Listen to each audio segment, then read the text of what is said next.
Well, good morning, good afternoon, good evening, wherever you're watching from across the world. This is the Morning Brief, live from our global headquarters here in Lagos, Nigeria. I am Kelly Egiga. And I'm Jeffrey Ozama. Thank you as always for being part of the program every morning, 7 a.m. to 9 a.m., where we'll bring you up to speed right here from Nigeria's commercial nerve center, Lagos. And one of the things we've been keeping our eyes on is Osun State, of course. It's about 48 hours to go. And then everything is just building up to that moment. The politicians, the CSOs, journalists, all the stakeholders are putting finishing touches. The police, the electoral umpire itself, INEC. So all eyes are on Osun State as we speak. So sometimes it looks like we're not looking at other things around the country, but we will expand that conversation today beyond Osun State. But as a matter of fact, one of the places and things we're looking out for is the distinguished Senator Francis Fadonsi. It actually honored the invitation of the Nigerian police to come and explain himself over the rhetoric where he made those inflammatory statements. I think he is constantly denied. I was listening to it. I said, this is quite interesting. But I don't know whether we're ready with what he said originally, which he said in Yoruba. And I remember, for those who understand Yoruba, and it was translated, he said, record me. He dared then look, just in case so that you won't say I'm mincing words, record me. If you see I called people, kill them. Now he said from now till the election, if you see I called people, kill them. He said that's not what he said. Well, let me not do the interpretation for you, but I wish the producer can get us the original thing he said, and then what he's saying now, and what the police is saying. Interesting times we live in. Yeah.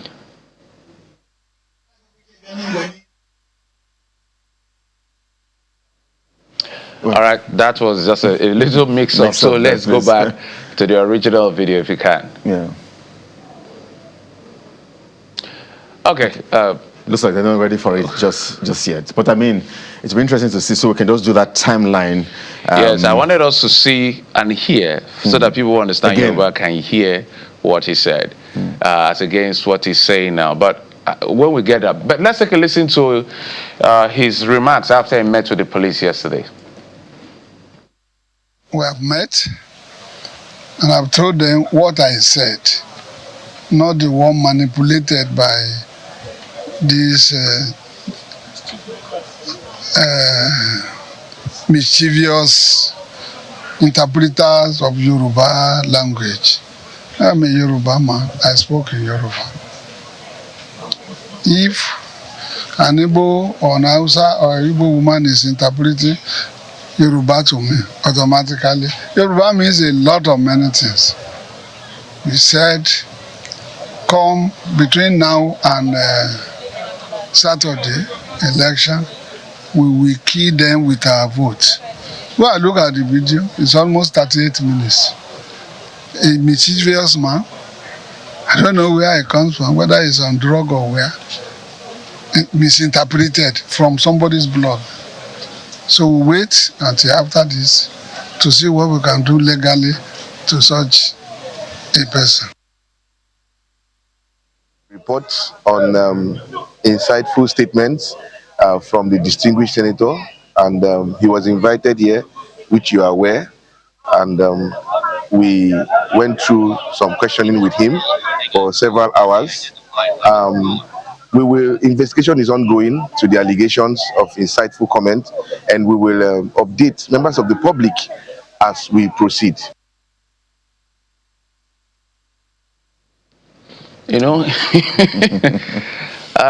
How do we say this to be so that it doesn't sound in a certain way? I'm particularly worried, about a few things. So he clearly, unequivocally said in that video, as seen by all of us, between now and the election, if you see a court, kill them. He said it. Now he is saying that the first time he responded, he said, so let's be clear, that's what we heard him say, for those who understand Yoruba. And he even said, record me.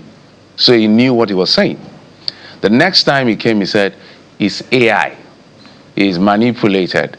Now, after his meeting with the police, he's now saying there are different versions of Yoruba. So, Honorable Distinguished Senator, what exactly should we believe? So there are a few questions out there as far as this is concerned. I would like to see what the police is reporting, because this is what we expect to hear. If the police believes that it was manipulated, we need to see the record that it was AI manipulated, and we will subject it to forensic analysis to show that it is AI manipulated. And that also means the distinguished senator must also produce his counter position, because I'm sure their phones are recorded. So I'm sure he should also present to the police what the thing he said originally is, as far as his remarks were concerned. So if it is AI, we want to see the reports. And we also want to see what the original thing he said is, because he said, record me, so I'm sure phones were up. We also need to see what he said. And when we see what he said in the original one, we also subject the original one to forensics, to AI, that is not manipulated to make him look good. Because the point here is, we must be careful in our country not to send a message that because you're rich or in position of power, you can get away with certain levels of recklessness and excuses. Because I can almost say, Kelly, that if this was a poor man, I don't even want to use the word opposition so that it doesn't look like you're siding the opposition. If this was someone else, it's difficult for you to convince me that this person will not even be in jail, coming from jail to be explaining himself for such insightful statement. We must not build a country for the rich or for the poor. We must build a country for all. So we will leave the police to do their job. The police must come with something beyond reasonable doubt that indeed it was AI manipulated. Or it's a misinterpretation of the version of Yoruba he spoke. In fact, it's just amusing, man. Listening to the minister over and over again. It's not a minister, it's senator. Or senator, rather. I don't know why I'm quick to say minister. Listening to the minister, the senator over and over again, I'm not sure. I would have thought that Mr. Senator, you should have simply just said, you know what, it was a slip of tongue. I made a mistake. I am sorry. I spoke out of my emotions. Maybe Nigerians would have easily just maybe let go. But it does appear that you knew what you were saying because you asked for it. You told those at that campaign or that rally to record you. Now they have recorded you. What you asked for, you are now saying that it is edited, it is AI and all of that. It was you who called for the recording. And I thank God for the era where we are right now with social media. I thank God, because perhaps some 10, 15 years ago, all of this would have gone unnoticed. So thank God for the era of smartphones, for the era of social media, because that comment went really viral. Perhaps you're saying people are quoting you out of context. You have said, oh, if an Igbo man or Hausa man, people who understand Yoruba have listened to you over and over again. And they have interpreted. I know that there's some sort of maybe slight differences in the kind of Yoruba that is spoken in Ilesha. You know, so we understand their dialects and all of that. But people who understand have said, this is exactly what you say. And again, since you claim that it was doctored, it was manipulated, give us the original, give the media. You promised our colleague Sheung 2 days ago that we're going to provide him with the original video. Senator Francis Fadahunsi, provide that video, the original version. We are waiting for it. Nigerians want to see that video and the original one. And let us subject it indeed, if it was manipulated or not. And I think I'm a bit disappointed too in the police, because they said the first image maker, Anyedi, was talking to the media yesterday, and he said, oh, we have spoken to him, he made insightful statements, we're investigating. You know, we are investigating. A statement that was made 2 days ago, 48 hours after, we are still investigating. I wonder how long it's going to take you to investigate that comments 2 days ago. You know, I think we, as a nation, we have, because Jeff, you're absolutely spot on when you say perhaps if this has happened to an average Nigerian, And it paints a picture of the kind of system we have. Selective justice. We are quick to go after the Yahoo boys. We are quick to go after people who do. I mean, we're not making excuses or trying to, say people can do things, but we are very quick to do some things when it has to do with the average Nigerian. But when it has to do with those in power or those in the corridors of power, those with influence, then we begin to be a bit technical, tactical with our approach, slow. That's when we begin to say, oh, we are on needs, and we'll take time, knowing so well that Nigerians, events can overtake us. We have that national disease problem where we can always forget. And after a while, everything will just die. But Nigerians are watching and waiting to see how this particular incident will be treated. Jingi, by the way, is still there. Yesterday, he's saying that he doesn't regret his exact comments. And in some sane climes, one would have thought that by now, something would have been done to the Islamic cleric. But as of yesterday, one of the papers was reporting that he says he is not repentant of the exact words he used in that wedding in Kano. He says he stands by the words that he has made. And that paints a picture, that frames a picture of the kind of country that we have. We cannot continue on this path. We cannot continue on this trajectory because it's not good for the future of Nigeria. It's very, and this has, for the record, this has nothing to do with Francis Fadon was saying. It's the culture of bigmanism in our country, because you have access, you have influence, so because sometimes we ask the questions, when it comes to the regular person, why does it look like the wheel of justice is fast? As soon as it gets to the big men, it becomes a bit complicated. I'll give you a classic example. Bobrisky, the cross-dresser, sprayed money or whatever, he ended up, EFCC arrested, prosecuted and got him to jail. And since then, even a couple of other persons have also answered to the EFCC, I think including Kubana Chief Priest, I think other celebrities.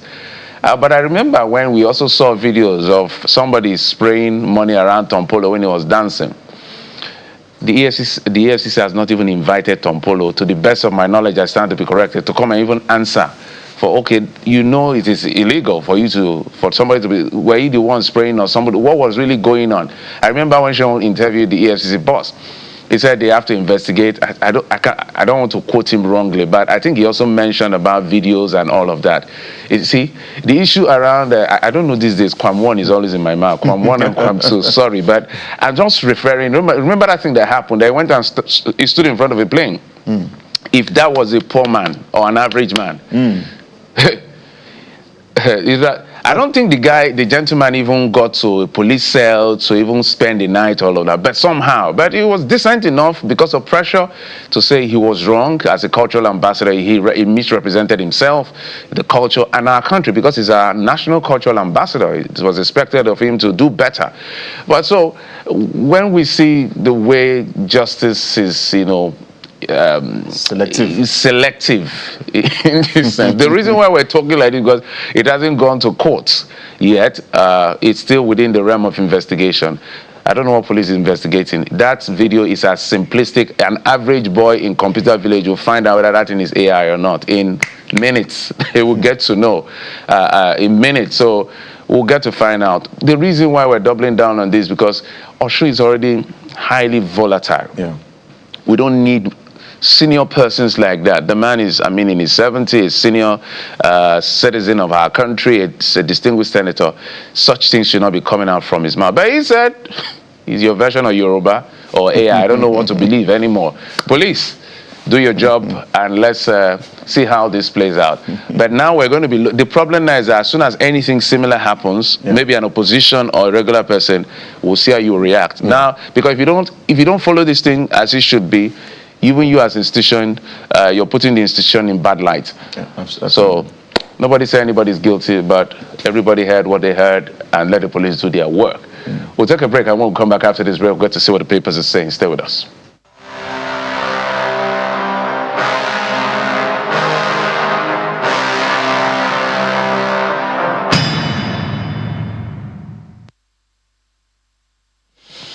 Welcome back to the program, everyone. Let's get to talk the papers this morning and see what the front burners are, captured by our national dailies. We're unable to get our analysts to join us just yet, but let's see how we can just run through the papers this morning. Let's begin with the Nigerian Tribune.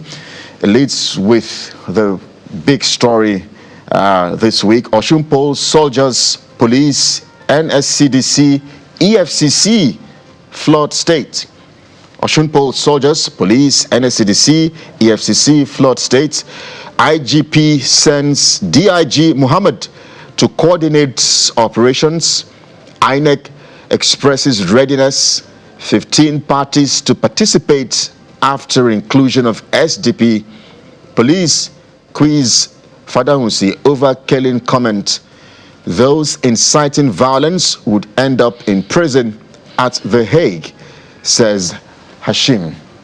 I mean, it's good to see the Nigerian Tribune capture, just do like an overview of what is playing out in Osun State.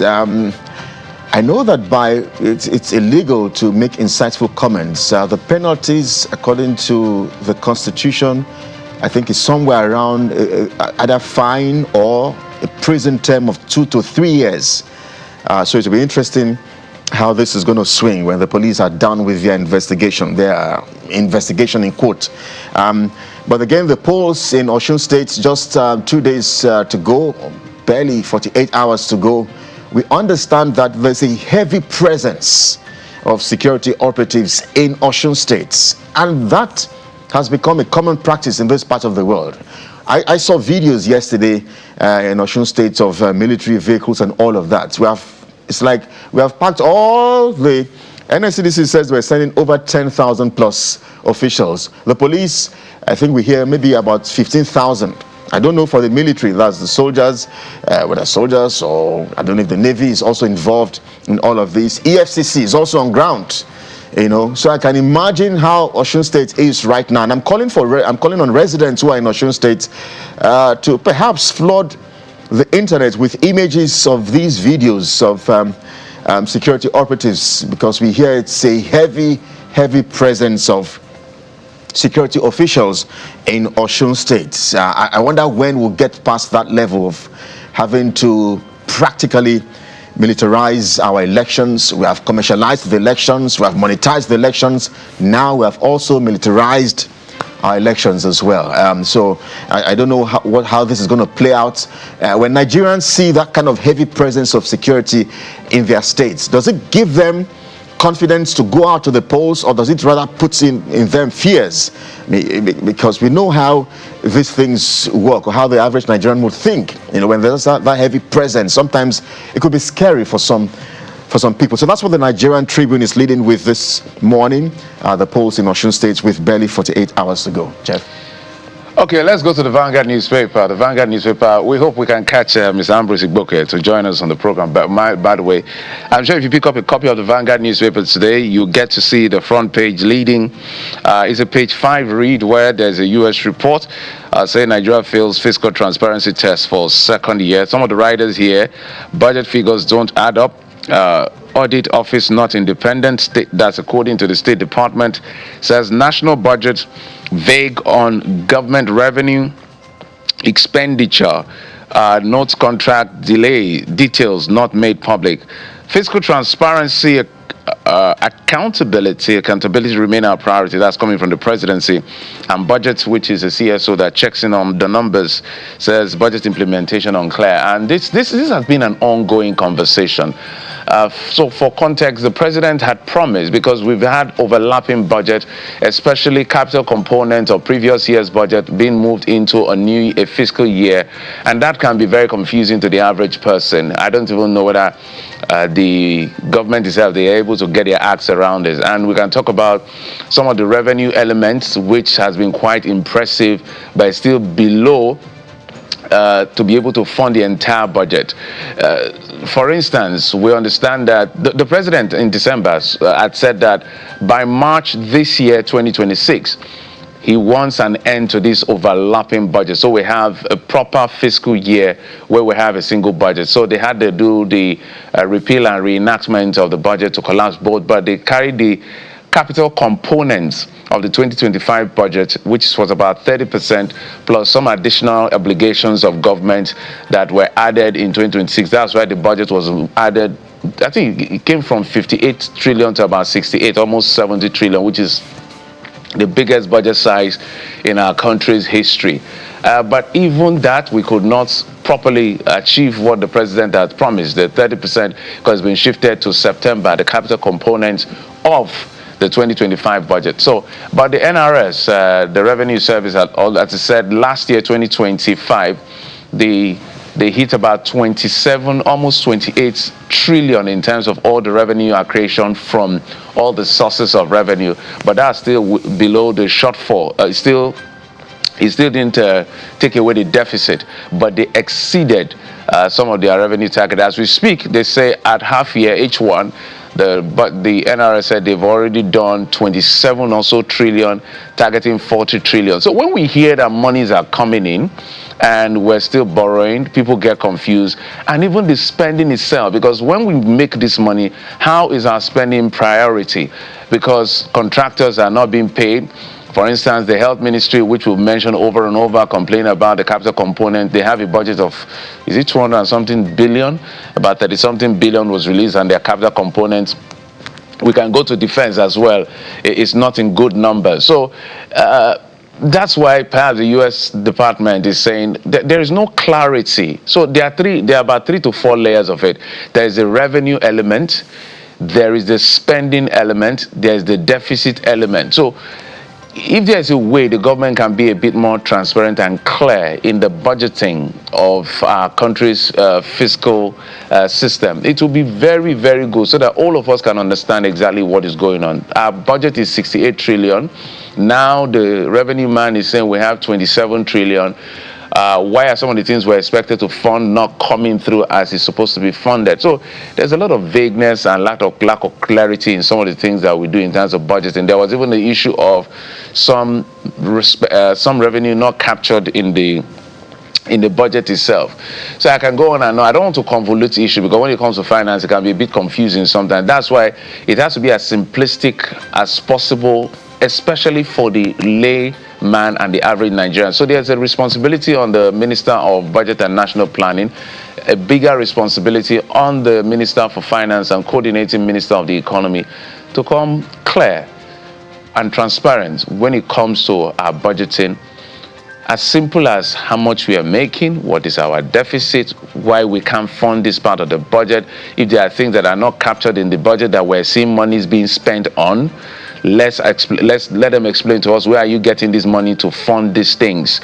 So as simple as that is. Kelly. I was going to ask perhaps what's the job description of the Minister of Budgets and National Planning, because you don't seem to call him out a bit more. I expect you to call him out because you know how you chew these numbers for a living. No, his job is what it is. They are the ones that prepare the budget. They're in charge of national planning and all of that. So, but the Minister of Finance and Coordinating Minister of the Economy, they check the books in terms of how the monies come in, how the monies are expended. But their job as Minister of Budget, as it is, they prepare the budget. They know what do you call it now? The different ministries will send in, whatever it is they want to spend money on. They look at all of those numbers, aggregate it, put it together in a form of budget. They also monitor, how these monies are expended in collaboration with the Ministry of Finance. So there is a clear difference, but there are overlapping responsibilities that helps them to harmonize all of this. But one of the things I needed to add to this again, correct me if I'm wrong, I think the last time we saw that report was 2023 or so, or 2022. There's a report that should be either Budget Office or MBS, I think it's MBS, that they've not released for about almost 4 years. And that is the National Living Survey report. That report is supposed to show the quality of life the average Nigerian is living. And if they bring that report now, I can almost swear that sorry for using that word. That is not in a good place. But I understand Mr. Igboke is standing by. Mr. Igboke, Ambrose Igboke is the chairman of the Public Affairs Analysts in Enugu State. Thank you, sir. We just have about a few minutes with you. I don't know, network didn't want you to say anything, but God passed them. The Nigerian factor. So maybe you piggyback on some of the things we talked about. Maybe the issue of this U.S. report on transparency or otherwise of our budgeting system. Well, there have been issues about our budgeting system. That is not in doubt. A budget that is, first of all, most of our budget is inadequate. We fund more of frivolities. After the current expenditure, we start funding frivolities. Then we borrow. Most of our monies are now, in service of loan. Look at the coastal road, for example. I don't know how that one was budgeted, and where there was no bidding process. So the budget expenditure itself is a big problem. And then we have had issues of budgets that there were budget heads, for example, for last year, and they are recurring again in 2026 budget. For example, there are some budgets, for example, for budget for furniture, budget for cars, and some budget for some of these things that are supposed to be one off. I mean, at least one off another 4 years or so. You see it reoccurring, and one begins to wonder whether they edit this budget at all, or whether they just look at the budget and then put a figure on it. And so our budgeting system has not been very okay. Remember the time of Buhari, where there was a mess in the budgeting system, and I think Mr. Akubeze or something had to go to debt management office, a budget office to help them. So we have not been really very serious on budgeting, because while we budget, it seems we don't also look at how we make the money. And there's so much in our deficit that one begins to wonder that what were they thinking when they were budgeting this kind of thing, and then there was no fund for it. And that goes to say that also what we are experiencing now, where there are budget headlines, but there are no money to fund them, and they are not funded at all. And so a nation who does not even know its own population, how does it even manage to do this budgeting when you don't even know, you don't have some the parameters for measurement? We don't know some statistics of our people, even as little as a population. And so it is, I agree with them, it's going to be messy if we don't have these figures. We don't have the right statistics for Nigeria. Even our population is estimated. The last population was census was 20 years ago. How does a nation plan a budget based on 20 years statistics? All right. Dr. Boko, let's see if we can have you maybe just briefly also speak to the issues in Osun State, captured by, I think, 3 papers this morning. This Nigeria says Osun 48 hours to D-Day, fear of violence, votes buying grips state. Oyebamiji tackles Adeleke over 650 billion naira receipts, security quizzes. Father Usi on alleged threats to Accord party members. INEC adds SDP candidate to ballots. That also is reflected on the front pages of the Nigerian Tribune as well, and Daily Trust leading with the elections in Osun State. There's the question as to just how Senator Francis Fadonsi, his comments, what you make of it. There's the also question as per the heavy presence of security officials in Osun State. Please, I want to ask you, Kelly, is there any news about the arrest of Senator Francis Fadonsi? Well, there's no arrest. What we know is that he was invited, and he honored that invitation. Look, this thing was on tape. It was not a reported speech. It was not a video that was, just concocted. This is what reported is. For those of us who understand Yoruba very well, like you and I, you heard what he said about killing people who are not members of his party, killing people who are court members, telling them not to come here, even frightening. It goes to show what he said, that he doesn't care whether he was being, videoed or not. That they can take the video to anywhere, that nothing will happen. And exactly his words have been justified. Nothing has happened to him. Invited for which it is not an allegation. These things were on tape. He was supposed to have been arrested by now and prosecuted for inciting violence. Here we go again, because an APC member is free to go. Nothing is happening. I wonder what will now happen to his members that he has told to go and kill. And if there are killings on Saturday, then we will hold APC responsible. I will hold people like Father Jose responsible, and all his cohorts, for telling people to go and kill people because they are not going to be, they are not members of their party. Yet he's working freely. And the rest, we have armed personnel maybe guarding him on that day. He'll be passing around the place, going around the open. And then, if he can say this kind of things in the open, in a gathering of hundreds of people, then one wonders what he says behind closed doors. and what kind of instructions he gives to people behind closed doors. And if we continue like this and we don't have any consequence for this kind of statement, then perhaps we will not learn from history. Let us remember that it was the same Western region, that is election, Western Regional Parliament election, that set this country on fire between 1963 to 1966, and eventually led to the Civil War that lasted till 1970. Let us not, was it the Wild West? Why are we like this? If we cannot learn from the Operation Wet here in the early 60s and what it did to Nigeria, please, let the Southwest not plunge us into the same thing again. It's not only in the Southwest that we are having elections in this country. Let us, just because the ruling party wanted to, just the same playbook of what happened in the early 60s, the ruling party wanted to ensure that it won the Western regional elections. The same thing is happening now. Please, our president, let us not put this country on fire because of a ruling party wants to win an election. We have to be circumspect. We have to remember history. I want to prevent a reoccurrence of our ugly past in the 21st century. You win elections by persuasion. You win election by elections. You win election by your scorecard.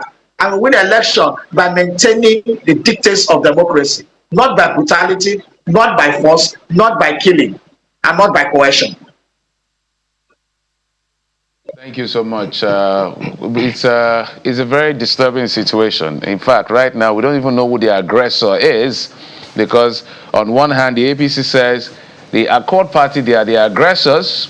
They are the ones killing our people, because if you look at the number of deaths recorded, they have more APC members and supporters. According to them, they are people that are more, they have more casualty figures in terms of fatalities than even Accord. Accord is saying it is the APC that is the aggressor. So it's the police that will give us the clear picture of what we're dealing with. But we have something on tape. Whatever accusation. No, I'm not even talking about Mr. Fadon Hussein's issue. I'm just generally looking at the entire violent situation that we've recorded in Osun State. Of course, Senator Fadon Hussei was on tape. And in fact, he has given us two versions or variations to that comment. The first time he was saying it's AI or something. Now he's saying it's a version of Yoruba. So I don't know what to believe. But the police will give us a feedback as to what they are saying. But in just 30 seconds, EFCC recovers 115 billion naira, $84 million in oil revenue probe, traces outstanding payments to 24 Niger Delta operators. I think this is commendable. You know, when they don't do well, we are all gone blazing on them. But when they recover these monies for us, we're grateful. What do you make of it? Well, we'll thank the EFCC for at least there's something to celebrate about EFCC after the bad news about them last week when they were behaving like a political party in Osun. So congratulations to you. These are the kind of things we should hear from EFCC. Financial fraud, things that we help the country. There are many more people to be probed. Go and get our more money. But again, I hope the money will not be relooted, because that is always the story of Nigeria. We will recover Abacha loot and all those loot we recover. Before you know it, disappears into thin air. EFCC should go after NNPC people who have not remitted money to our national coffers. I think that's the elephant in the room. Right. Let us see whether we can get money from them as well. Mr. Ambrose Igboke is Chairman, Guild of Public Affairs Analysts in Enugu State. Thank you, sir, for coming on the program. Thank you for having me on the show. So let's outlook the program for you today on the program. First, we're going to talk subnational in Ebonyi State, and then we'll go to the former CDS, the general, will join us to talk about national security, and then we'll segue from there into issues of rights and human rights. Kelly, you have this one. Yeah, so let's get to talk Ebonyi States for a moment. We are joined this hour by the Commissioner for Special Duties, Ebonyi States, Valentine Okike-Uzo. Thank you indeed, Mr. Commissioner, for stopping by our studios this hour. Thank you very much. Yeah. So, well, how's Ebonyi States and how's your governor doing in terms of governance the last 3 years now? Well, thank you very much for having me. I can say very fantastic, and of course, Ebonyans, and even those who are not Ebonyans who live in Ebonyi State can attest to the fact that the governor has done very, very well. We all know that the principal primary duties of governor in a state, or governance holistically, is the welfare and protection of life of the citizens, which the governor has done very well. So I can say governor has done very, very, very well. Yes. I wasn't expecting you to say less. We're going to look at what is done, but what is coming out from Ebonyi is very disturbing. Why is the state becoming violent? At least I've interviewed, at least this year once, I can't remember whether it's this year or last year, where it looks like the civic space is shrinking in Ebonyi State, where there's violence. In fact, our colleague, the journalist was, I've forgotten the chapel now, was actually attacked.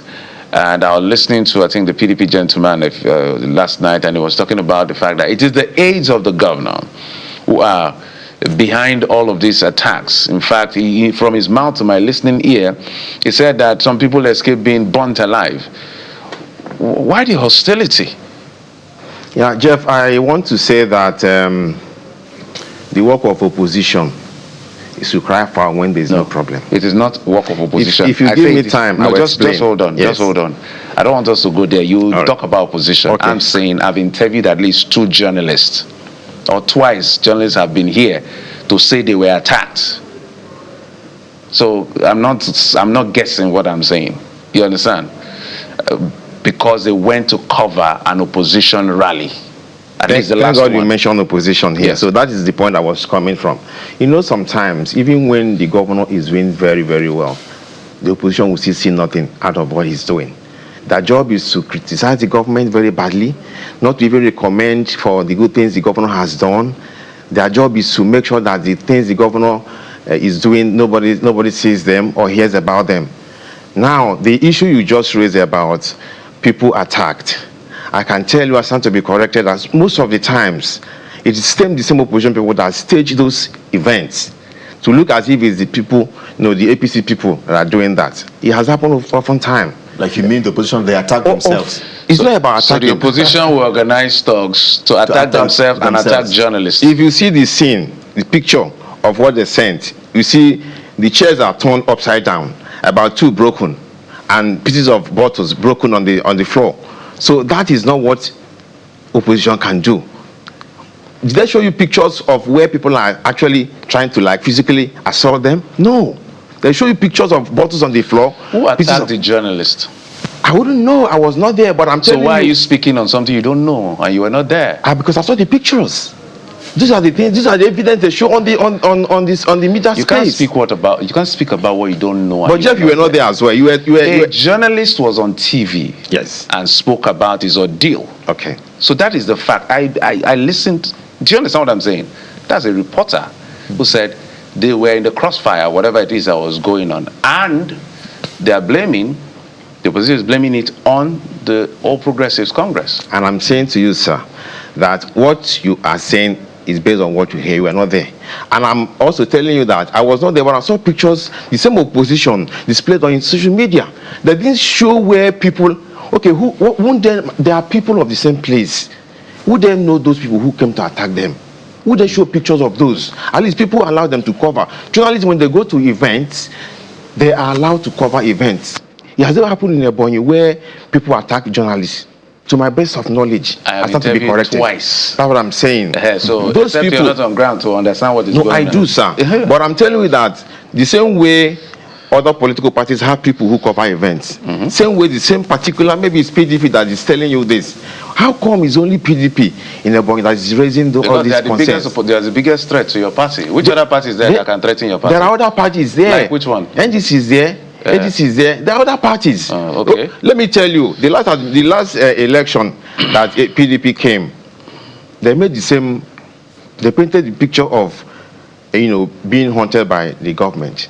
At the end of it, they went to the polls. They scored about 23,000 votes, and the current government, headed by my governor, Right Honorable Builder Francis Ngefu, scored 138 votes. You can see the margin. All right. Politics is not about sentiments, it's about being on ground. Right. And the people of Ebonyi are with the governor, the APC government. Okay, so how do you respond to those who are asking questions as to whose vision your governor is following? Is it his vision, or is it that of his political godfather? Because they say, look, it's more like he's only just doing the bidding of his political godfather, Senator Dave Umahi, who I mean, some would say he's the one that installed him, or very crisp, essential to him becoming governor. I can tell you, as in my portfolio as the Commissioner for Special Duties, I also double as the focal person in diaspora, so I know a lot of things happening around the government. Yes, during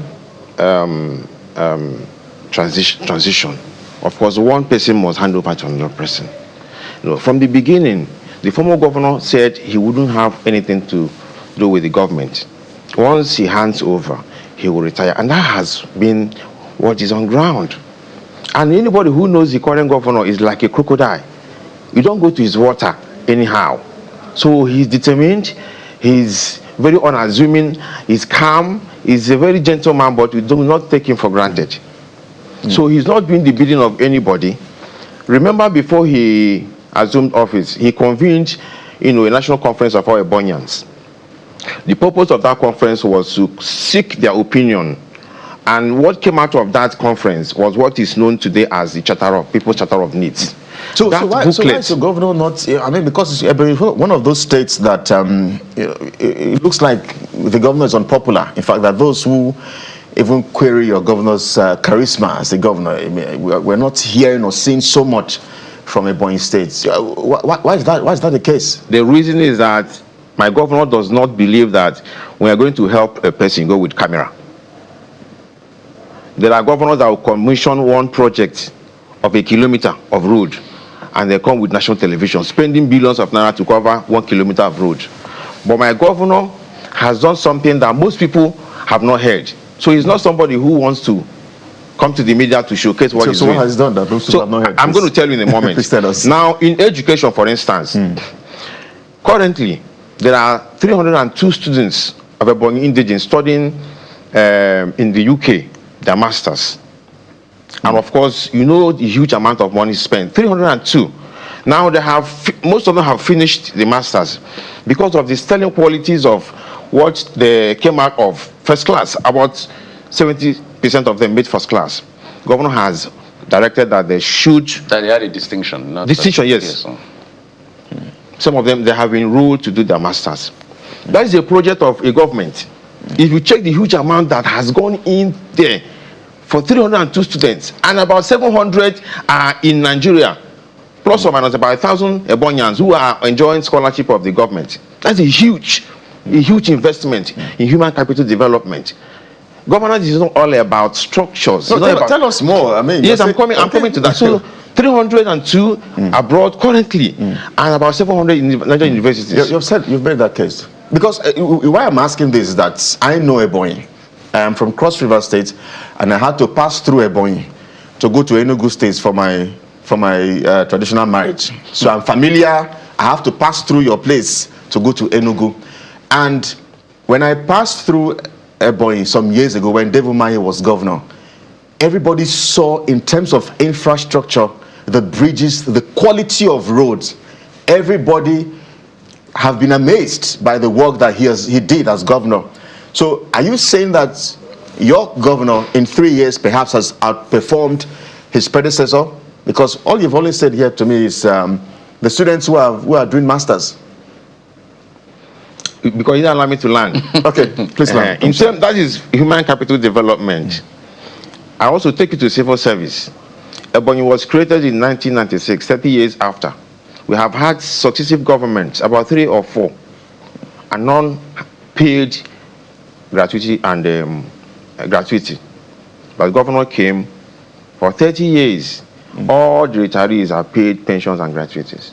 That's huge too. Has he paid it in arrears or what? Yes, in arrears. For 30 years. How much is that? It runs in billions. I can't tell you. You cannot just throw. No, but it's a fact. I'll provide you the fact. Yes, please. I need the fact. Yes, I'll give you the fact. After here, I'm going to. 30 years is not a joke. I'm telling you the truth. You can find out, Jeff. Because that would be quite impressive. If 30 years, I know what the numbers can look like. Yeah, it can be a huge fiscal pressure. So we'd like to have the numbers. Yes, I'm on national television. Whatever I tell you, take it to the bank. No, I'm I going will take it to the bank. Yes, I will take what you say to you. So I'm going to give it to you. Yes. I'm going to give it to you. So when you come to empowerment, you see that the governor has also empowered Ebonyi so well. So I'm trying to tell you that it's not all about bridges. It's not all about physical projects. But I'm going to tell you that even the governor has outperformed the former administration. Has outperformed yes. What do you have? Of course, and it was the prayer of the former governor. No, it's okay. Go ahead. Yes, even the former governor has said that he would want his successor to perform more than him, and that's what is happening. What you saw going to Enugu was just bridges, about 3 bridges you saw on your route to Enugu. You have not gone to the other towns of the state. Currently, the governor is constructing about a number of bridges as well, but most significant is the Vanco flyover, which is a very big three-deck bridge, 1, 2, 3 decks. So, and it has a tunnel. Is that a traffic-prone area? Of course, yes, it is. Because we have to be sure, because governors like to just build flyovers where whether there's a need for it or not. There is absolute need, because that place is very congested. You call it Vanco Junction. In the evening, it's very difficult to pass in the evening. So it's a very big traffic area. So he has done some other bridges and roads. And when he came on board, the first set of infrastructure he put in place, was 2 kilometer road per a community. Okay. So, and not only that, to how you measure a government that is working is a government that does not abandon past projects. A lot of governors will come on board and they jettison what their predecessors have done. This is the only governor, I start to be corrected in Nigeria, who is still pursuing projects of the past administration. And I can give you examples. What is known as World Trade Center in Ebonyi was started in the regime of Sam Egwu. It's about 23, 24, 25 years. I can't remember, 27 years now. That project was abandoned by successive government. But I'm telling you now that job going on is about 70% completion. So I know that. And other projects that are abandoned by the governor, other governments, which my governor is currently trying to complete. So you've impressively, although you didn't give us all the, I'm sure you give us that. The human capital element is quite impressive. Civil service is correct, and then the issue of civil service and paying gratuity. But infrastructure is still a question of debate because I'm trying to get all your data. But I've looked at some of the unemployment numbers. In terms of employability of the people, Nigeria is really dealing with issues around unemployment. Talk to us about what the government is doing to help the people to be as employable and employable, and then tying it to the issue of the airports. I don't know whether Ebonyi actually needs an airport, with the greatest respect. And is that airport in use since David Umahi built it, and what is the plan for that airport? Okay, the issue of employment in the state, before Governor Nwifuru took over the affairs of the state, there was embargo on employment. There was embargo on conversion. There was embargo on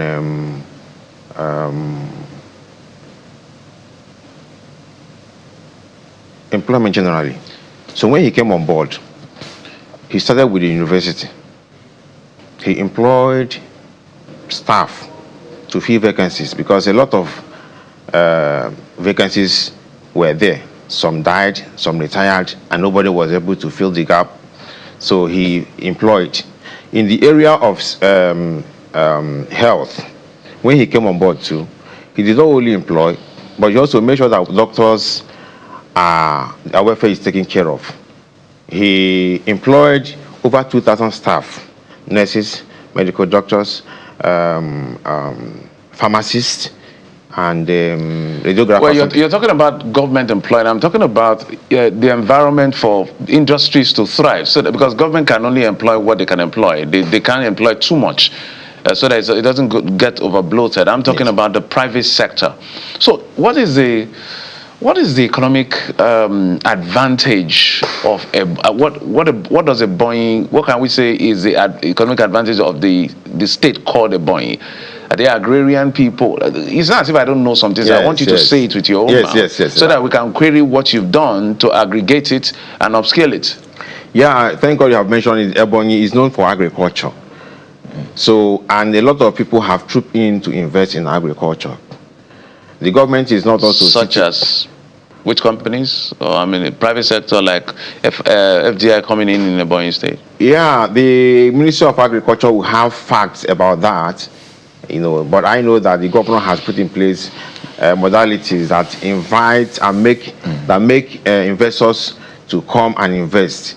And again, there's nothing that you do in a place when you don't have peace. In Ebonyi, we have absolute peace, which most of you can attest to. But you're fighting political fight. Politics is... You're beating people up. No, we are not. I say all those things are tissues of lies. It never happened. They were orchestrated to put the government in a very, very bad light. People were beating up, whether it is state... There were no pictures to show where people have been beaten up. Those are fabricated lies. They are tissues of lies. I'm saying I interviewed... Jeff, I'm in Ebonyi. I'm telling you I will not agree with you. I said a colleague was interviewed here. Then you should ask yourself, from what standpoint is that journalist coming from? A lot of them have people... Forget about the debate of whether is whatever. I'm saying the fact is that they were attacked. Who attacked them? That's another matter altogether. Exactly. That's another matter. Okay, they are accusing us. Yes, they are accusing the APC. And I'm telling you that it's not APC. Those are their members who just put such things. So we have to look as if it's the government. We have to leave that is doing that. Kelly, just last word. What should we be looking at as a campaign? What he will be campaigning with come 2027? He's seeking re-election. Oh, sure. So what is he going to be telling the people as a reason for him to come on board again? Thank you. I have mentioned human capital development, which is huge. This is one area that a lot of governors neglect. But you cannot build a successive society when you don't have manpower. And that's what the governor is doing. Governor has built roads. Governor has built hospitals. Governor has built schools. Currently, there are about 64 buildings, a story building of 22 classrooms with modern laboratories, offices, and computer rooms about in all the three senatorial zones of the state. He has also built about 43 of such, though that this one is 12 classroom blocks in primary schools. So he has paid teachers, he has employed teachers. Not only that, he has also increased the number, the age retirement of teachers, because sometimes you have teachers who are very, very, very good, but because of the age they are retired. So the governor is doing everything possible to advance the cost of education and other sectors. I wonder if he has the backing of his predecessor. Yes or no? For the re-election, of course, sure. Every Ebonyi man is behind the governor. He has the support of the... No, politics is about the people. And has the people on the ground. Okay. Well, okay, you've not answered my question, but let's leave it here. Valentine, what was your question, sir? My question was, does he have the backing of the man who was instrumental to bringing him into politics? He's not only... No, yes or no? Sure, he has. Okay, let's leave it there. But I'm telling you that he's not not the same man you say he has performed in 3 years. But we'll leave it there. Commissioner for Special Duties, Ebonyi State, Valentine Okike-Uzo, thank you indeed for stopping by our studios. We wish you all the best. Please allow the opposition to breathe. He's denied. We are not holding them, sir. The governor in different folders has said everybody should come and campaign. You don't say in Lagos or Akure on social media and be campaigning. Come down to the state and do your campaign. The land is free for everybody. We have the crowd, we have the number. Commissioner, thank you indeed for stopping by. The show to you. This is the morning brief. Let's take a moment. When we come back, we get to switch gears and talk security as we have the former Chief of Defense Staff joining us live on the show this morning. We're back in just a moment, everyone. Please stay with us.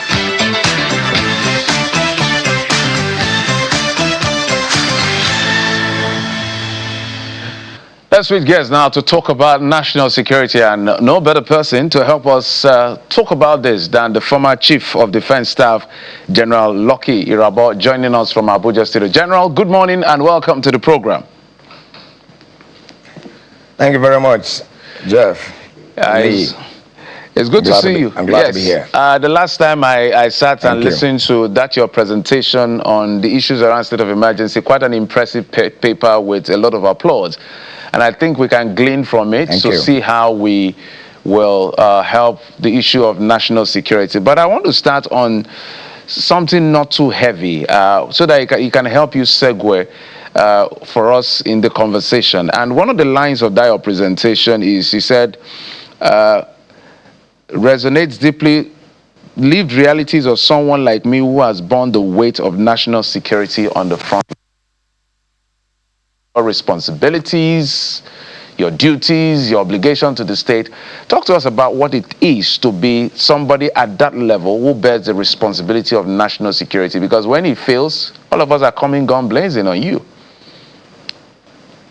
Yeah. Well, thank you very much, Jeff and Nee, for having me. I'd like to say I'm delighted to be here. I also want to thank Nigerians for, especially those who are listening. You're very right. Leadership has never been easy. Leadership is, I've always maintained that leadership has pains. And so, right in the front lines, as commander of Operation Lafia Dole, and much later as Chief of Defense Staff, there are, of course, issues that come to you because the expectation is that you should deliver on the mandate that you have been assigned to. But of course, whether you have the tools, whether, of course, you have the requisite cooperation of the populace, among several other factors, is a different thing entirely. And so what I meant during that presentation is that, look, there are things that do happen, behind the scenes, behind which, of course, is not made known to the public. And even now, as I speak, it might certainly not be what I will have to present to the public. But and that's also part of the reason why each time you invite me, or any of the media houses, they invite me, I took it upon myself as a responsibility to come to true light, because sometimes we fail to appreciate those who are bearing the brunt, who are holding those offices. Yes, we expect accountability from them, we expect results from them, but we must also know that these are men and women who are so patriotic, delivering what is expected by all means, that for them to be able to meet the yearnings and expectations of the people. So this is why I'm also here today, to add voice and to ensure that not only do we have a better outcome, but that Nigeria, live much better, and every day of our life we see an increasing, ambience for us to fulfill our life as a people. General, so let's go to some issues. Lakrawa, Ansaru, ISWAP, Boko Haram all have their base or some level of presence in our country, and that's a lot for one nation to bear. It would be unnecessary to go back to how we allowed all of this to happen, because now it is present evil with us. We're trying to combat all of this. From your expertise and from what you know, because part of what was talked about in that forum was about whether or not we need a proper state of emergency or not. Yes, we've seen records of some movements. DSS has done arrests, troops have neutralized, people have been rescued. We've seen all of these things, but we're still dealing with the present evil called terrorism. Where should we start working from to give the kind of gain or to achieve the kind of result that is expected of us to literally reduce the incidence of terrorism in our country? This is just a general broad question, General. Okay, fine. Thank you very much for that question.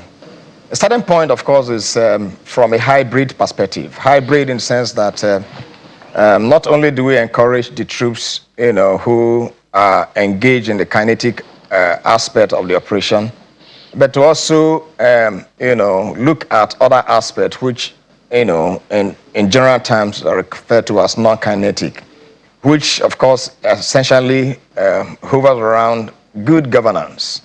And then also taking steps to ensure that the populace, understand the nuances associated with the challenges that we currently face. And that's why, for me as a person, anytime we hear individuals who make very inciting comments, I think that such people should be picked up immediately. And that's why I'm glad that even though the statement made by Senator Fadaunsi is a political one, but I think that it also borders on incitement to violence. And I think the police has done the right thing by inviting him, and it should be questioned even beyond that.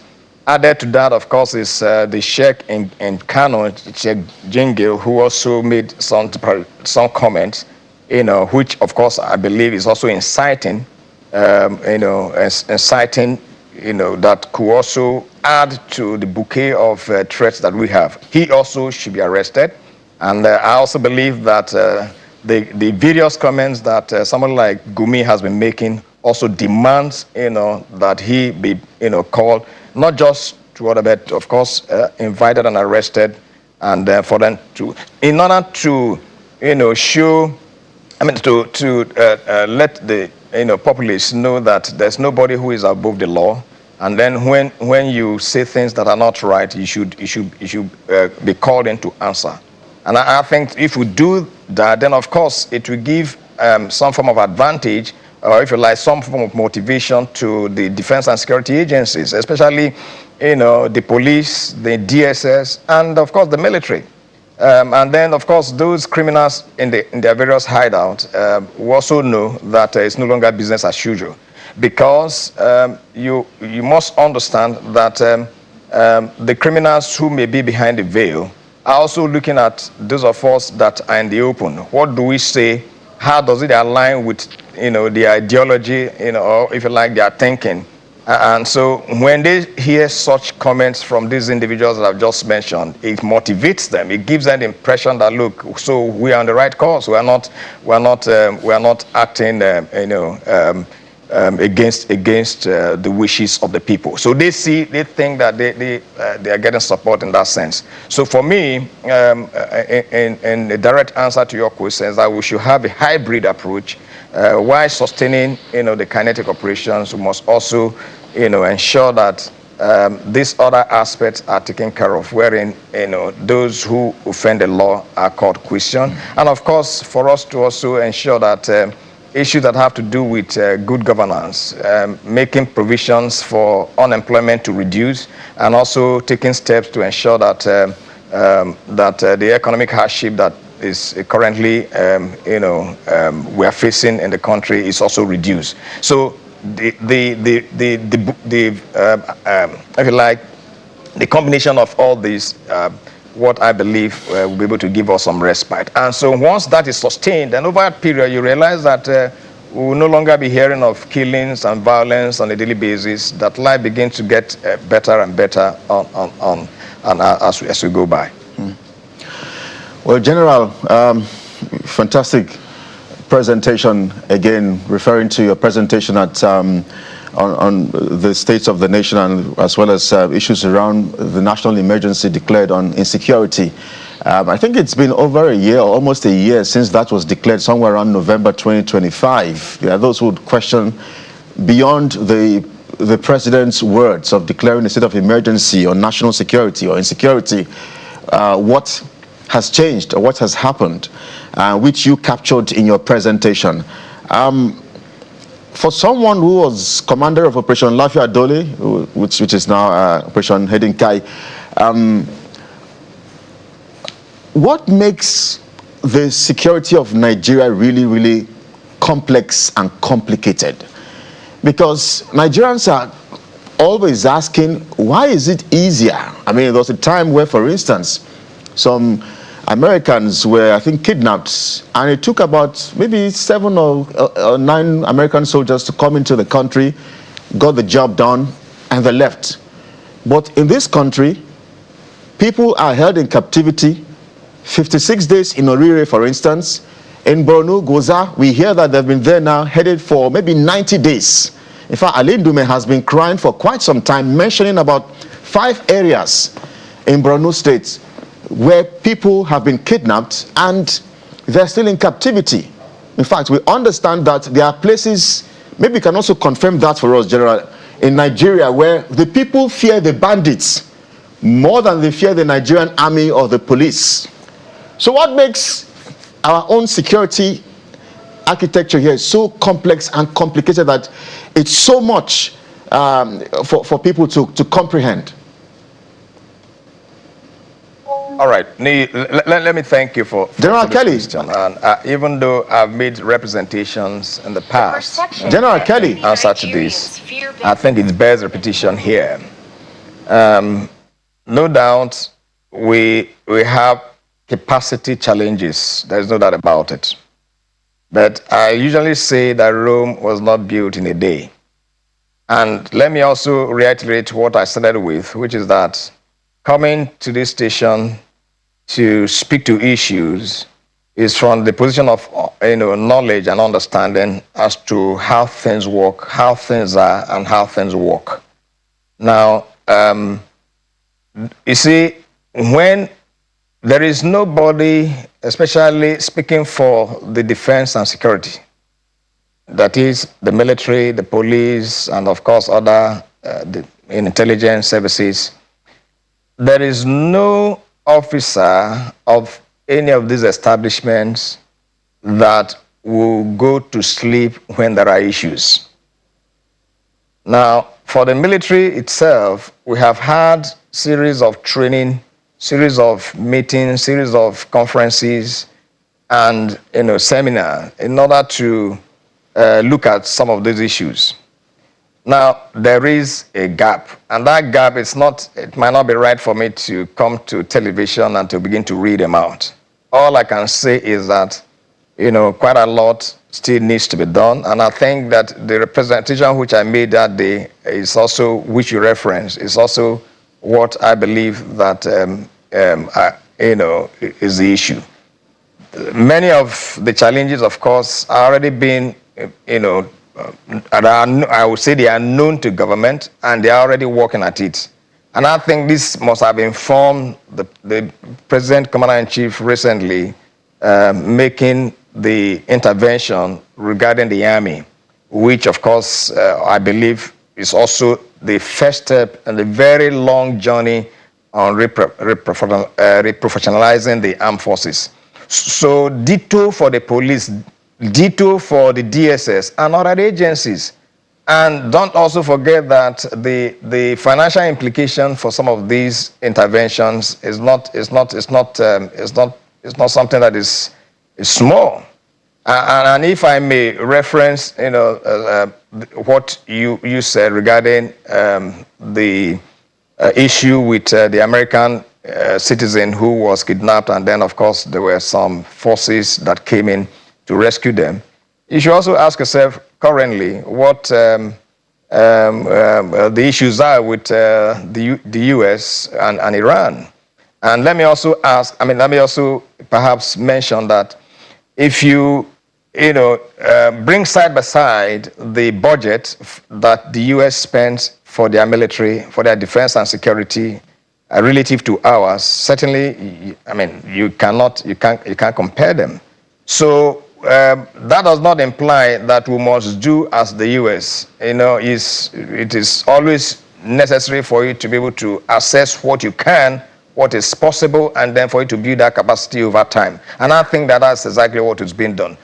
I believe that the state of emergency ought to have been have taken greater effect in the sense that we need to understand what is involved and what needs to be stepped down in terms of governance, or if you like, in terms of budgeting for other areas of governance, and that must be shifted to the security angle so that we can have greater speed of accomplishment of tasks that we have.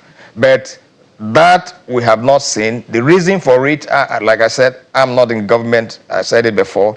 I'm not in government, so I may not know the details of it. But all I can tell you that there is no responsible government or responsible military leadership, or if you like, defense and security leadership, that knows that enough is not being done within the matrix of what holds within the economy, that he himself will not speak out. So that that the pace may appear to be very slow does not imply that action is not being done. We are hoping that as the economy improves, and then of course our capacity building improves, that we'll be able to address issues within the reasonable time frame that results are expected. So for me, this is what I can say in that regard. But I want to stress that even though there's a lot of upbeat regarding the expansion of the army, for example, that it is not something that is like we have gone to the shelf to pick up, what to require. No, it is going to take a very long time before we see the impact of what that change in force posture, what it is. Well, General, I mean, Nigerians would celebrate it. 8 divisions to I think 12. That's the increase that we have seen. So it's good that you've put some sort of perspective so that Nigerians will have to reduce their expectations as regards the timeline of when they'll begin to see results. And I'm glad that you spoke a bit about the issues in Osun State, because we are gradually or dramatically seeing an increase in the militarization of our elections.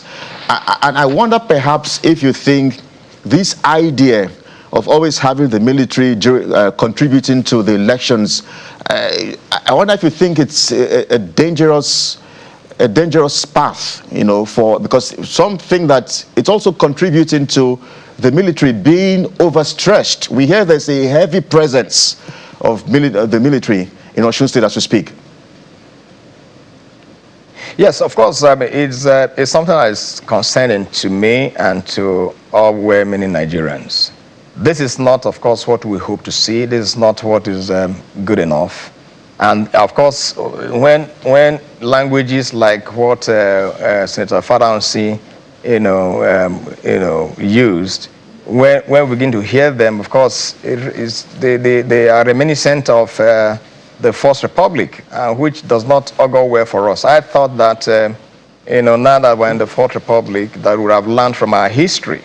And so we don't want a repeat of that. And I think that, for me, it is because of such languages that, of course, the military wouldn't want to see a deterioration of the security situation to such a level that we will never be able to contain. So their presence, which of course, is what we call Operation Safe Conduct, is just a more of a deterrence deployment, not necessarily because they must be involved in electionary duties.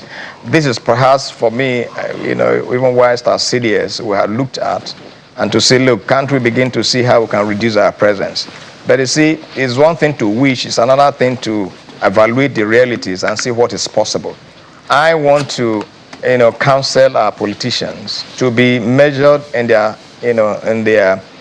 campaign rhetorics. I think that what matters is that we have a peaceful, populace, or if you like, a peaceful, environment, so that when eventually we win our elections, we're able to govern, and then, of course, the whole essence of the value that you are bringing to governance will be very visible. But where you begin to cause chaos, then of course, when the chaos happens, and then maybe by whatever means you win election, then you now begin to use resources that ought to have been, used to advance development, to now begin to correct some of the destructions that have been made. And then of course, the one that remains very, permanent is the psyche of the populace, of the electorate themselves. The younger generation will now think that the only way for you to get to position of authority is by violence. Look at the kind of nonsense that, especially a few days ago, the rhetoric coming from one state governor, with his convoy, and I don't know whether those who were, making those kind of disparaging, if you like, uncomplimentary remarks, especially with respect to this Osun, whether they are part and parcel of his team, or whether they were hired, or they are just miscreants. I mean, such things should not be seen in our. You are leaving your own territory, your own state. You go to another state, and then you are encouraging, tout to be using such language. That is not right.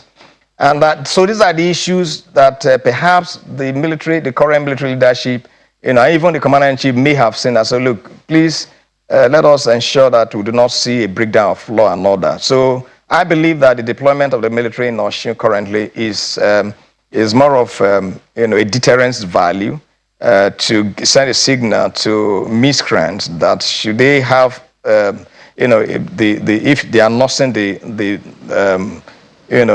idea to cause mayhem, that they will not go scot-free. For me, as a person, and who, of course, having witnessed, and also read of some of the things that have happened with our history, I think that this is not actually the way to go. And more so that we are going to a major election in 2027. This rhetoric certainly we need to change course. All right, General. There are two issues we must touch before this conversation, and that will be state police. But before we come to state police, let's talk about military earmarks and spendings. I did do like a summation of an analytics from 2016 to 2026 budget, from about in excess of slightly over 1 trillion to the recent one of 5.4 so trillion in the 2026 budget. What has come or been earmarked for the military is about, let's just call it approximately to 29-30 trillion. Defense and security is always the highest in our budgets. Now, when Nigerians hear about these monies, they always say, we're spending so much money. Why are we not getting the kind of results? But I know that you talked about earmarks versus actual releases and funding. I would like you to talk to Nigerians about it and tell us exactly, when we hear 5.4 trillion, do we really get at least, say, even 50% of that money, especially for the capital component, coming to the military? Because when we hear these monies, our expectations go up. So when we don't see the kind of results we want to see, we say, then why are we spending this money? So maybe you help us clarify, because you've operated at the highest level of the military. First of all, let me also thank you for this. It's essential. But I also think that the answer is straightforward. Why? I think the minister, both the Minister of Finance as well as the Minister of Budget and National Planning, they have occasionally come to talk about, what the budget, figures are. That is what is budgeted, what is expected, the income that is expected, because budgets are actually estimates, meaning that within a fiscal year, this is what you hope to that will accrue to the federation account, and then of course this, if such a figure comes, this will be what will be spent. But of course, expectations are one thing, realities are another. So this for me is an answer to it. So to that extent, the budgeted figure is not the actual release. But then it's not for me now to come to the air and begin to tell you the actual figures. That's one. The second thing to know, because when you say that the military, or if you like, the defense budget is usually the highest, security and defense has never been cheap anywhere around the world. Let me, detail a little bit. Recently, I think about a month ago or thereabout, the U.S., all right, the Secretary of Defense approached the Congress asking for about $87 billion to shore up the budget that had already been passed for them to be able to execute the tax that they have at hand. I'm talking about 87, I think 87 to 89 billion. I can't get the exact figure now. $1 billion. Just take note of that.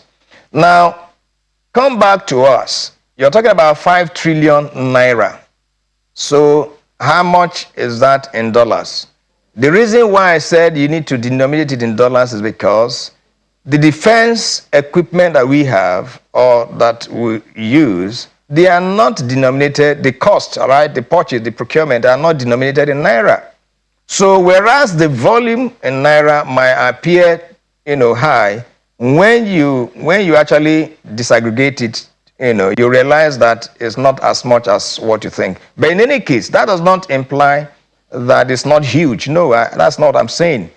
Now, the reason why I'm also saying this is because sometimes, especially for those of us in the media and a few analysts, when they come to say, look, so much money is being spent, you must put it in context. If you fail to put it in the context, then you will be inciting the public against the established agencies, or if you like, who the populace will not think that they've been given such resources and yet they are doing nothing.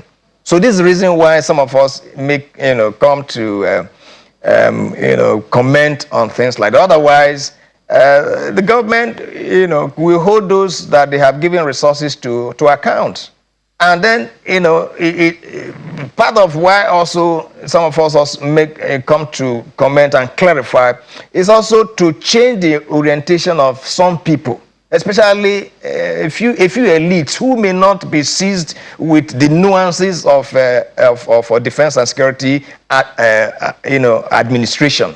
So it is in that context that one tries to say, look, no, I think whereas your thinking might be legitimate, but then it's not logical enough. It's not logical because you fail to take certain factors into consideration. So in reality, is to encourage that look, we must continue to trust the leadership, continue to trust the agencies that will have given certain assignments, and to also believe that they are doing everything possible, and that if there is anything untoward, of course they will be called to account, because there are checks and balances that the government has instituted to be able to ensure that no resources are lost, and that whatever is intended are achieved. So it is not for you and I, who are not within the circle of action, to now begin to impugn, or if you like, impute that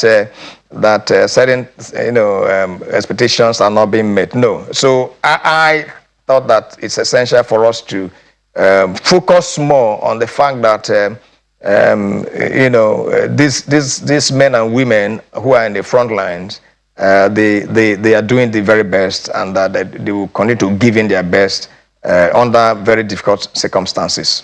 Yeah, General, before we go to this issue of staple, I wanted to add, so just you can answer us as quickly as possible with respect, sir. The issue of whether we're really doing enough spending in releases to be able to, they call it cashback planning. So whether we're doing enough in terms of our budgeting and in terms of the releases to be able to get the kind of results we want. And I would also like you to tell us how, from your experience, how we can handle the issue of terrorism financing. Because sometimes we look at the combat element and may not give as much airtime to the issue of financing itself, which is almost more significant, because if they don't have the tools and the resources, they will not be able to engage.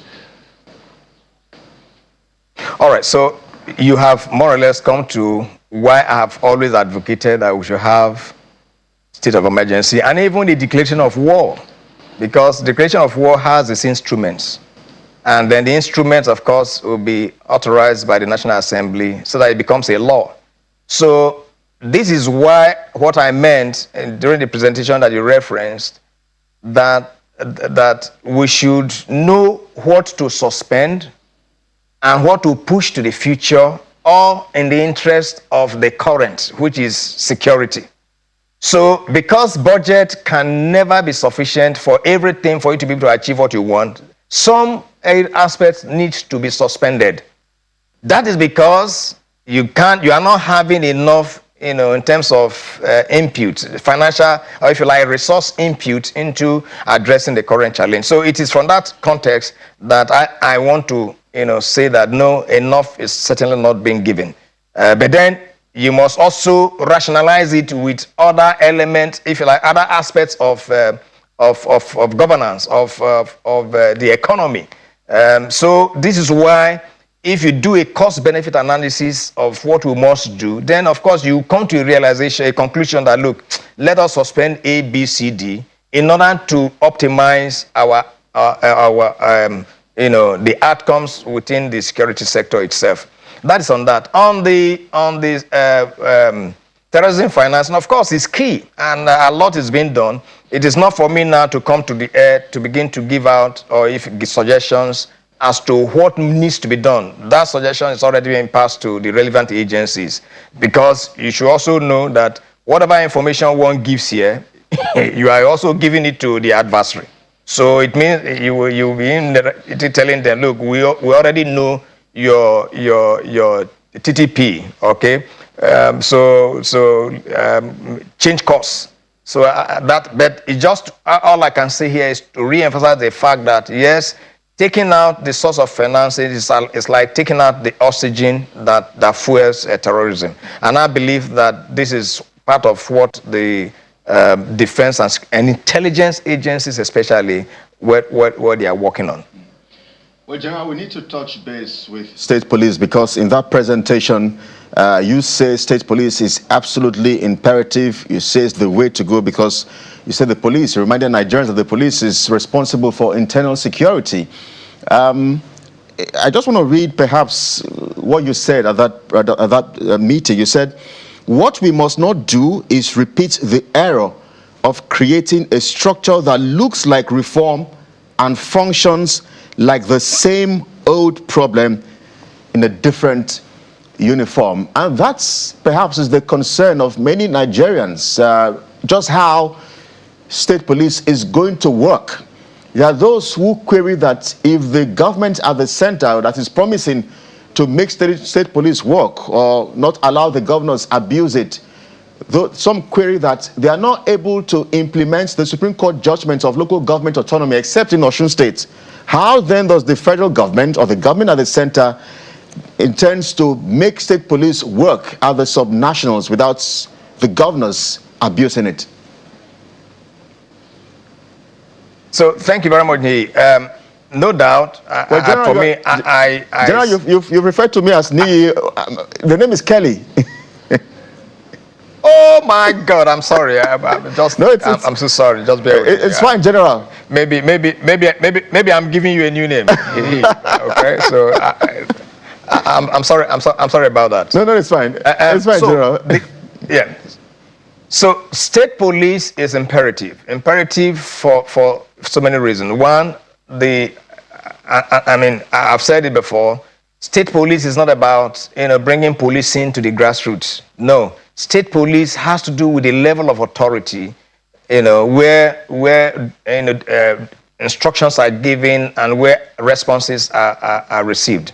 So it is in that respect that we must make that distinction, that state police is all about authority. Now, arguments have been canvassed whether the governors are going to misuse it. You don't say because there's going to be a challenge or because there are problems on the road, then you are not going to embark on your journey. It is when you, in some cases, when you get to the bridge, you'll be able to know how you are going to cross it. Because if you've not tested the waters, then of course you will not be able to know what needs to be employed to be able to remove the obstacles on the waterway, as it were. So it is in that regard. Now, what I meant in that, with what you quoted, is the fact that the federal policing structure as it is currently, there are issues. Yes, of course, we may have been blaming the colonial past and so on and so forth. The reality is that we have not been able to train our police, the federal police, very well. We've not been able to administer them very well. And that's why if you see the policeman on the road, in fact, even his appearance irritates the average Nigerian, which is not right. The kitting is poor, and then their training, the way they approach you is also something that one needs to. And I think that that's what has been, what I meant, that there has to be a reform. So even while we're happy that state police will come on stream, I maintain that the federal policing structure must also be reformed. Reformed by way of training, reformed by way of equipment and logistics and administration. The police need to be the policeman need to be properly paid, remunerated. He needs to be properly quartered. The disposition of a policeman must exude confidence to those, that see him. He must give you that assurance that, look, this is someone who actually will be ready to be able to dispense law enforcement in the area where he is. So it is this structure that I'm saying that must be transposed to the state police, so that at the end of the day, the standards of training, the protocols for, or if you like, code of conduct for the policeman at the state level must equally carry this kind of disposition. If he fails to do that, then of course we will be back to square one. And I believe that would be very ominous for us as a people. So now that we are, the frameworks are being orchestrated, this is the time for us to be able to establish, what we must achieve, the standards that must be achieved, the training standards. The training standards, and of course the code of conduct must be properly stipulated, the training institutions, then of course the logistics for it. Again, you may say that some people have argued that all states are not equal economically. Yes, that is true.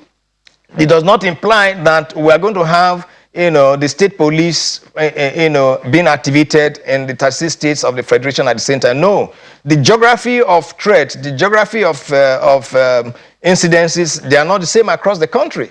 So because there are differences from one state to the other, we should be able to see how we can segment our state police implementation, ensuring that what should be of focus is the standard and the quality of the policing itself, so that where there are areas of intervention, then of course the federal government can come to shore up whatever lapses that exist in that sense. So for me, it's the right way to go. And then I believe that all hands must be on deck to ensure that the foundations are being laid now, that will ensure that it's on the solid foundation, so that we wouldn't have to be coming back later on in future to be telling this kind of stories that will now speak about the current policing structure. Well, brilliant submission, General. Just before we let you go, just I think a few months ago, the military authorities were decrying record numbers, or very low numbers, in terms of Nigerians or young Nigerians who are interested in joining the army. In fact, we hear what was reported, especially in the south, the southern region where you come from. We hear that young applicants, young Nigerians are not interested in joining the military that I'm sure you are so proud of when you joined as a young man so many years ago, serving for almost 40 years, of over 40 years. Why are the young Nigerians in the southern part of this country not interested in joining the army, General? Well, I first and foremost, I usually tell people, many, especially the younger ones, when they say they want to join, I ask them first and foremost, do you want to join because you need job, or you want to join because you want to serve? There are two things. The military requires those who are not just looking for a job, but those who are looking for service. But you see, you can't also be given service and your condition of living is so poor. So this, I believe, is the reason why many of them have refused, because they also make a comparison with other people, or if you like, their peers, as to their economic well-being. And so when you juxtapose it with what the soldier, the average soldier, and that earns, then of course that's a challenge. And that's why I must commend the President Commander-in-Chief for the recent increase in the salaries of soldiers, which I also believe that as those of us in retirement, it will also it will touch us. That's by the way. But more importantly is the fact that the average soldier, or if you like, not just the average soldier, the soldier is a man that is sold to the state. Even what he earns is not something that must be debated. Why? Because it's someone that has sold the whole of his being to the state. He can't do anything extra for as long as he remains active in service. So he cannot go to farm. He may do gardening around his house. But even while he's doing that, he could be called up any time. And then, of course, he abandons it. The same for his family. In fact, most soldiers, it is now that I'm beginning to build my family. For close to 37 years that I served, my family more or less suffered. And these are things the public do not know. So the sacrifices in that respect demands that the soldier, the totality of the soldier, the wealth of the soldier must be borne by the state. I hear people saying, are they the only one making sacrifice? No, they get it wrong. The services by the average person in the civil service, he goes to work by 8 and returns 4, 5. He's back home. The soldier is 22/7. The civil servant, he goes on Saturdays, Sundays, he doesn't go to work. Even after 5, once he gets home, nobody calls him. He can even say, look, I've closed. A soldier, there is nothing like that. And then there are other things, sacrifices that you make. So such kind of person, and don't forget that today, by virtue of social media tools, that the younger ones already know some of these things, what exists, what happens. So when they see it, they just realize that, this thing, if this how it's going to be, something is wrong. And then they also see the lives of those who have served, who are now in retirement, and then they begin to ask themselves questions. So these are things that we need to put properly, in context, and then to be able to, so that when we see certain things happening, we should be able to, draw conclusions in one way or the other. But I'm glad that some of those imbalances are already now being addressed. The increase in the salaries of soldiers, which is a good thing. And I think that there are other areas which I believe the government is also looking at to ensure that the totality of welfare of and administration of the soldier is top notch, so that our expectations of them will also be met. When I joined, and then even those who joined before me, the knowledge or the awareness, it was not like this. And so, but to God be the glory that we served and we came out alive. All the wars that one fought in Liberia and Sierra Leone, all right, and then of course back home here and outside. So it's been quite a wonderful experience, and I'm hoping that we'll sustain the tradition. General Moss, thank you so much for your service and for coming through for us this morning, bringing your perspective on the issues that border national security and national development. Thank you, sir. We appreciate it. Thank you. It's my pleasure. Thank you. General Lucky Rabo is the former Chief of Defense Staff. Kelly. Well, from there, let's switch gears and get to talk something else which has to do with human rights. We're joined this hour by Christian Wogo, who is the Director of Legal Aid and Welfare, Tunji Braithwaite Foundation, who joins us live here in our studios. Thank you indeed for stopping by our studios. That name rings a bell in this part of Nigeria, so long as activism and human rights is concerned. But walk us through perhaps the backstory of what these pressing issues are at this time. Thank you very much. It's really pleasure to be here.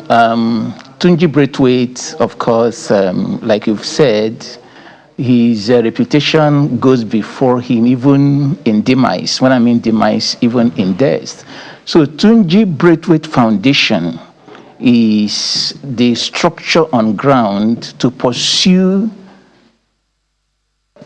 a lot of the ideals and the mandate he had for social justice, which includes human rights, access to justice, fighting corruption, and good governance. So I was just going to say, just to tell us what, I know that you're involved with a lot of issues as regards people who are in prison, Nigerians who are in prisons. And I remember some years ago going for prison outreaches, and a lot of times you see people who have been there who are waiting for 10 years just to get a lawyer or have your day in court and all of that. This, I'm sure, is common sight to you. It's alarming. How bad is it? It's alarming. It's deafening, if you permit me to use that word, in order to resonate it. You'll see, okay, currently in Lagos, averagely, there are about 5,000 inmates in the prisons. There are quite a number of prisons, Ikoyi, Kirikiri, medium, maximum, women, Badagry, and others. And out of these, only about 15% have been convicted. So the others are just in this category, where either their files are lost or they've not gone to court for a long time for one reason or the other. Or in summary, there is a whole wastage of human resources, especially young people, and more importantly, especially males, which is really that one is a specific endangerment for any nation when human resources are wasted, because of either the slow grinding of the judicial system or just inhumanity. So what kind of crime or offense, if you will, did they commit from your interactions with them? Because I know that some persons, when they get to prison, some of these rights activists and all of that, they come out to tell us, oh, this is what they witnessed, and these are the kind of crimes these people had said to have committed. Some, just a few thousands of naira would have saved them the trouble. So tell us about, in particular, offenses and the nature of crime that these people are said to have committed, and whether they deserve to be in those places as long as they are. Okay, let's start by going constitutional for a moment, that no matter what crime one is alleged to have committed, I'm using that word alleged because the Constitution presumes an accused innocent until proven guilty. Now, so if it could be any type of crime that is alleged, so we can't really say because it's this or that or that. Anything that keeps somebody behind bars needs to be dealt with humanity. Now, this is what I mean. You just mentioned people who, because of some amount of fines, they are there. Those people are there. There are other persons, as we keep interrogating the system, we find out that their cases had actually been struck out, but they are still there because the warrant hadn't been issued for them to be released.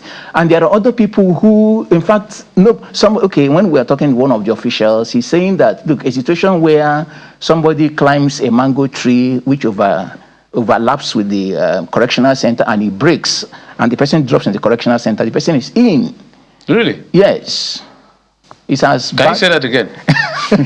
No, if there's a mango tree which branch overlaps the correctional center, and the person climbed from freedom to the just to pluck mango. Yes, and the branch breaks, and both the branch so you and mango your way into prison. the person enters, the person is in. So we have such persons, and a whole lot of auditing needs to be done, and that is why we are carrying out these campaigns. There are and most of them are not big things. And then there are also places where the judiciary have to play a part in all of these. And that I would say you see, when a bail condition is given, that everybody knows cannot be satisfied. Somebody says it has to be a relative, and that relative has to be a professor, and that professor has to be a billionaire. It's a bail granted, but of course we know that it's as good as the person is already into punishment even before the trial is over. What are the ways forward? How do we address this? Because, I know there's a time we're told that the prisons are congested. As I said, my experience with going for prison outreach is not very good at all. The images, the sights of people, Nigerians being clustered and congested in one room, it's not something I want to remember easily. But how do we solve these challenges? Thank you very much. Now, the solutions can be, let's say, graduated. Let's start from the point of arrest, or the point, let's put it this way. X loses a phone and goes to the police and say, I've lost my phone. And the police will ask the person, who do you suspect?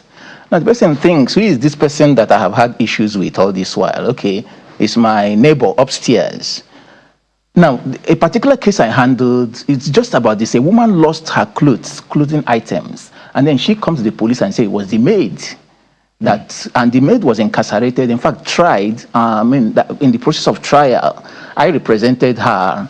And somewhere along the line, she found those clothes. The only good thing about her case was that she was honest enough to come back to court and say to them, look, I don't want this person, I don't want this trial to continue, discontinue it. And it was discontinued. That was how that lady. So if she had not done that, the story would have been different. The story had been different. And we have seen that a lot of drivers, a lot of maids, a lot of servants, a lot of workers are just in custody because of one allegation or the other, and because they really don't have a voice. That's particularly why Tunji Braithwaite Foundation undertook the March of Silence and breaking the silence, because they are voiceless. I mean, media will actually be their voice, and that's part, I guess, what you're doing for them today by giving this opportunity, for them to be heard, notwithstanding remotely, through Tunji Braithwaite Foundation. There's another part I would like you to explain, because we've commended. The government has been criticized like every other government, but there are bright spots. Nail Fund is one of those poster initiatives. One of that is the Minister of Interior, who has done a great job with the passports and all of that. But when it comes to prisons, it's nothing to be desired at all from the report you're getting. And that's a part that I think the minister should look into. Just like the energy is using for passports, you should transfer that energy to issues of prisons as well. Talk about the medical situation. Shore just left, I think it was in Kuje, and he came out because of his case with the DSS and the president and all of that. He was complaining about certain persons who had tuberculosis in prison, and they are there. And there are also issues of prisoners dying because they are not exposed to a fairly good medical treatment or service. Talk to us about what you know. Okay, the issue of medical is so critical. We have Tunji Braithwaite Foundation is dealing with one particular case. The person is a victim of serious high blood pressure, and at any point in time, the person can actually drop dead. God forbid. Now, when we got through the March of Silence, we were contacted and we took up the case, and we eventually got an order from the Federal High Court to evacuate these inmates to lawsuit so that he can have the privilege of experts, consultation, and treatment. But up till today, that order hadn't been obeyed. And that's another part of it, because so it's still in the prison as we speak. There. It's still there with, that is, the health is going down. Degenerating. So let's sequence it. You've applied to the court for an order for take him out. And the court had granted that order. So what is the problem? And by the way, take him out does not mean just, he's supposed to still be in custody. He will still be in the custody. He's taken for medical attention. Yes. So why hasn't that been granted? They don't have a vehicle, or what exactly is the issue? Impunity, arbitrariness. And this is really important, not just because of this case. Because we are Which prison is this? Are you at liberty to mention? What did you say? Which of the prison is this one you're talking about? Krikri minimum. Oh, in Lagos, yeah? Yes, Lagos, yes. Wow. Now, that's a very huge challenge that we need to really address. Because if we don't handle, we're not even talking about a particular person, we're talking about the society in general. And of course, we are talking about anybody, and with due respect, anybody. Now, this is the point. If the executive neglects, fails, or refuses to obey court orders for whatever, because you're asking me what could be the reason. I can't tell you this is the reason, because there is no reason justifiable for either the legislature. No matter what the reasons are, if the court has said, let him move for medical, you don't have a reason. There is no excuse. It's the court that decides whether you have a reason or not. And that is why Tunji Braithwaite is also proceeding further on contempt proceedings to actually commit the officers disobeying court's order to prison itself. Because if we don't do this, the challenge will just keep going round and continuing. Let me just, because we're absolutely pressed for time. So someone just reminded us that it's not prison anymore, it's correctional centers. How correctional has it been since that name was changed? 2, I'd like you to speak to young people who have their freedom and who do not have an understanding of what it means to lose that freedom through crime and then find themselves at the correctional centers. Paint a picture for them what they'll meet inside there, so that they'll know how to, because yesterday was International Youth Day, so they'll rearrange their lives and know that that place is not a place they should wish even their worst enemies to go to. In fairness, on your first question, I think a whole lot is going on inside correctional centers that are correctional indeed. People are actually starting from SS to getting their doctorate degree as inmates. Where? In the correctional centers. So because we must create a balance. We are not here neither for this or for that. We want to create a society that is just, equitable, fairness, and balanced. People are honing skills. Now, for the young people, it's not something you can wish your enemy to be behind bars. It's, for me, it's like actually another smaller version of dying, because everything stops. Everything just stops. So people should stay out of crime or anything related to crime, or from criminals or from associations with crime. They should steer clear from it. Focus. The country is still a great nation. Find opportunities that are there and grow, and as young people, into very responsible adults. So there was an issue between some celebrities, and we have politicians and regular. How does the prison, you've entered the prison perhaps more than me, in getting to engage with these people. To engage, you're not. Yes, to engage. To engage, that's what I mean. So there are separations between the well-off and the not well-off, right? Of course. I mean, that's the nature of life. There'll always be a separation. So the reason I needed to establish that for the audience, so I wanted to establish that first so that they will know. Second, what is the nature of treatment? Because what you're talking about, I don't know whether somebody who is well off is in that condition, whether the courts or the prisoners will do what they are doing to the gentleman who is supposed to go for medical attention at Lassos. Yeah, it depends. So are the treatments, it depends, does it differ? On, we found that there are dynamics. There are dynamics that play outside of correctional centers, but then have impacts in the inside the correctional center. So it doesn't matter how well off somebody is, how big somebody is. When power is playing, it could be a different ball game. So, but essentially, the life in correctional center could be better. There could be better. It's not really something to be desired, I can tell you that. No matter how big anybody is, just the fact that that person is locked in, I think there's no trauma you can really imagine about it. So people, now there are two things here. One is people that abuse power. That is, they want to show fight pass, if you permit that, and they lock fellow human beings in because they have because they have what it takes to do. It's not okay, because eventually it has a way of playing around, and the victor becomes the victim, and then like we already said, people that are not there should not just, they should do all their best. Let them go and serve God. At least go to churches, go to mosques, go to where their morals can be boosted in order to focus them in the path of not ever getting to. If you were to sit with the Minister of Interior on the issue of correctional centers and tell him the things that need to be done as at yesterday, what would they be? I would want the minister to engage the judiciary, because really the judiciary is a major player in incarcerating people, whether rightly or wrongly.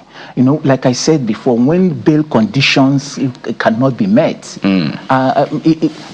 look, if you go to the correctional center towards the end of the day, you just find a crowd coming in, notwithstanding the whole crowd that is in there, and they are coming from magistrates, they are coming from judges. So it's important that matters that magistrates and judges can deal with, just instantly, and discharge what can be discharged should be discharged. And maybe courtroom should move to the correctional centers. Magistrates should do a lot of hearing in there, like a mobile court, so that things can be expedited and people can go. And then it just basically reduce the number there drastically, maybe by 70%.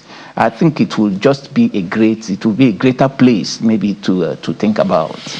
Well, we have to round off our conversation with you. Well done to you and your team. Please keep that fight going for the many Nigerians who perhaps are voiceless. Thank you, and well done to you and your team. Christian Wogo is the Director, Legal and Welfare, Tunji Braithwaite Foundation. He has joined us here from our Lagos studios. It's my pleasure. Finally, let court orders be obeyed. Please.